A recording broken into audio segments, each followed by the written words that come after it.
forests of was repossessed by the city, repaired, and sold to a software company.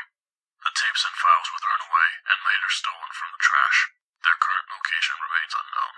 What follows is a letter written by Dr. Richard Banks, who has been missing for over 2 years.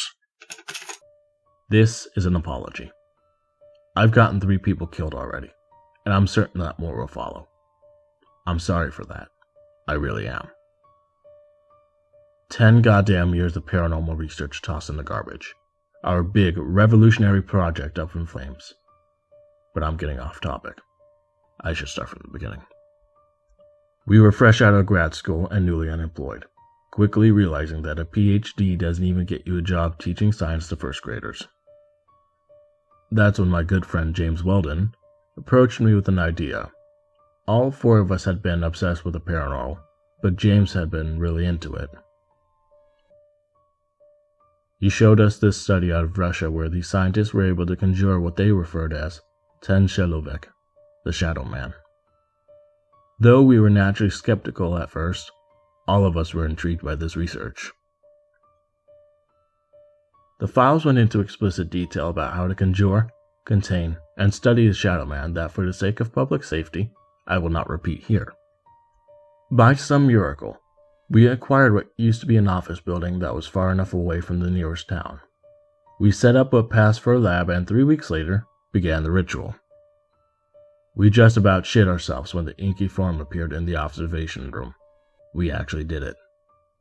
The scientist in me was astounded, but the rest of me was deeply unnerved. The Shadow Man was downright creepy. The figure before me was a humanoid shape that didn't look like it was entirely there, almost like it was made of smoke, like you could put your hand right through it. It had no discernible features. We performed countless tests and experiments on this entity, but much to our disappointment and curiosity, the Shadow Man did not respond to stimuli. Heat, cold, light, dark, we tried it all. It did not react. But that's not to say that there were no changes, though. We noticed that, as the days progressed, the Shadow Man grew more corporeal. Its form seemed to solidify and take a more permanent shape. As the Shadow Man evolved, it frightened me even more. It looked more human each day. James thought that the Shadow Man was copying us. While it did appear very human-like, it couldn't get it just right. The Shadow Man's limbs were jagged, like they had been badly broken in several places and had not set properly. Jane Addams, a behavioral psychologist and a member of our team, had already begun writing a paper on the Shadow Man. We told her that absolutely no one would believe a word of it, that it might even ruin her career, but she didn't care.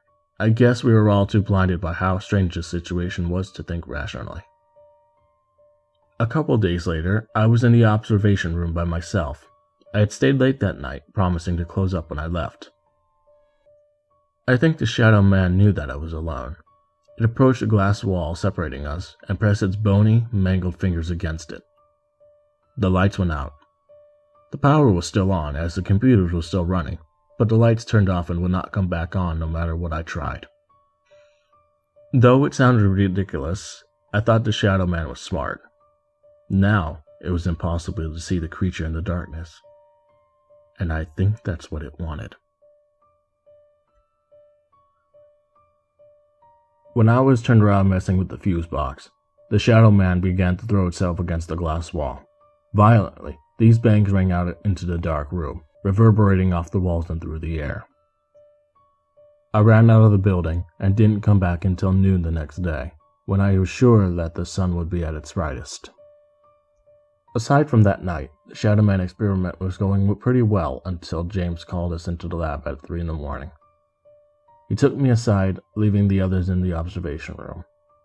James was freaking out as he threw a stack of papers on the table for us. We fucked up. Picked up a few pages and thumbed through them, but I soon realized that, as they were all in Russian, I didn't understand a word of it.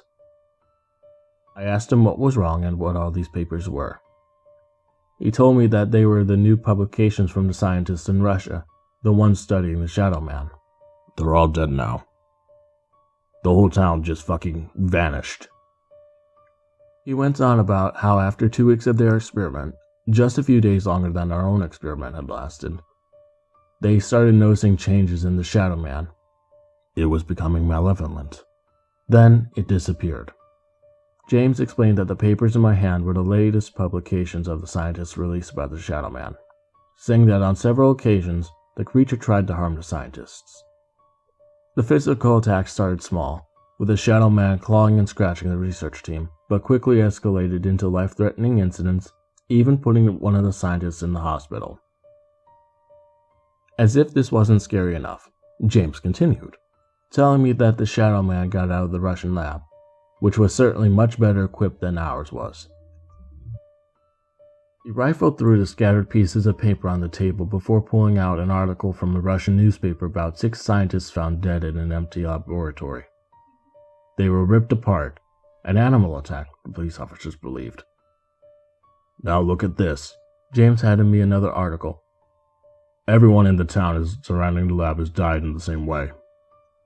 I stared at the papers in front of me, not wanting to believe what James was telling me.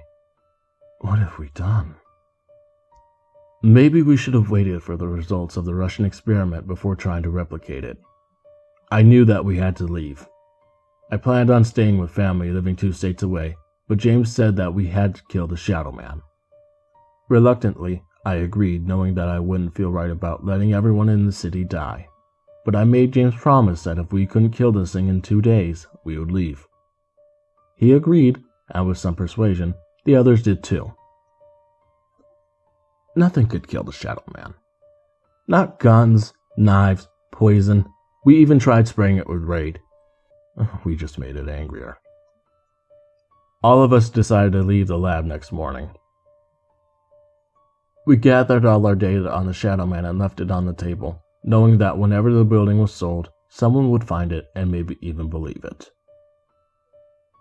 Before we were able to leave, the door to the observation room flew off its hinges, smacking against the wall and toppling onto the floor. We sprinted toward the exit, but only James and I made it out. The 2 of us stood outside, listening to the screaming from within the building. Abruptly, it ended, and James and I took off, not wanting to wait for the Shadow Man to come for us.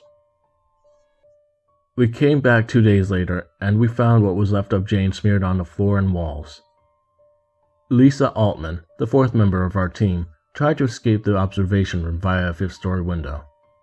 After seeing what happened to Jane, I can tell you that Lisa was better off. This is my apology to you.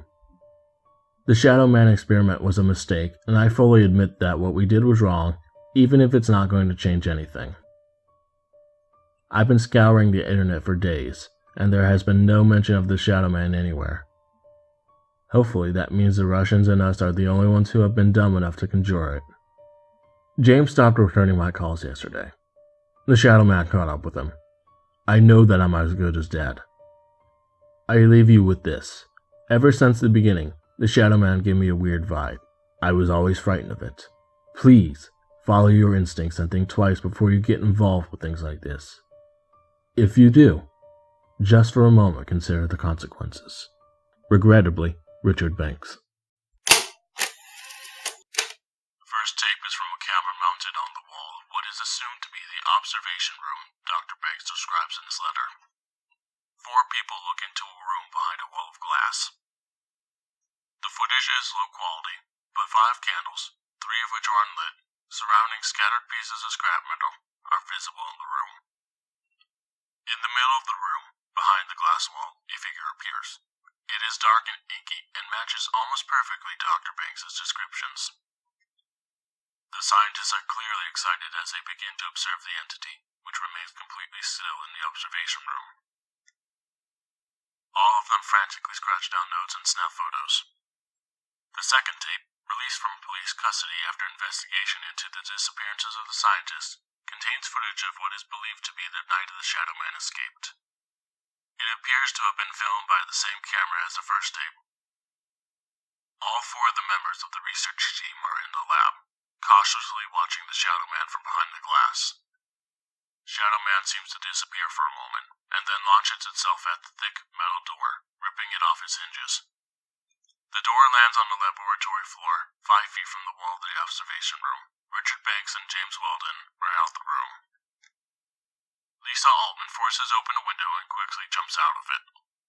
Jane Addams stands in the middle of the room, frozen. The Shadow Man pauses for a moment before darting across the room and throwing itself onto Jane. When it moves, its wings swing out almost comically, but in such a way that they should not have allowed the entity to move at all, much less rapidly as it did. Shadow Man rips apart Jane Addams, flinging pieces of her flesh across the room, tearing her down to the bone. The Shadow Man then exits the observation room through the open door, eyes never leaving the camera as it leaves. Local police departments in the surrounding area have reported a spike in reports of animal attacks and sightings of a disturbing figure stalking the town. Neither Dr. Richard Banks nor any of his potentially living associates have been located.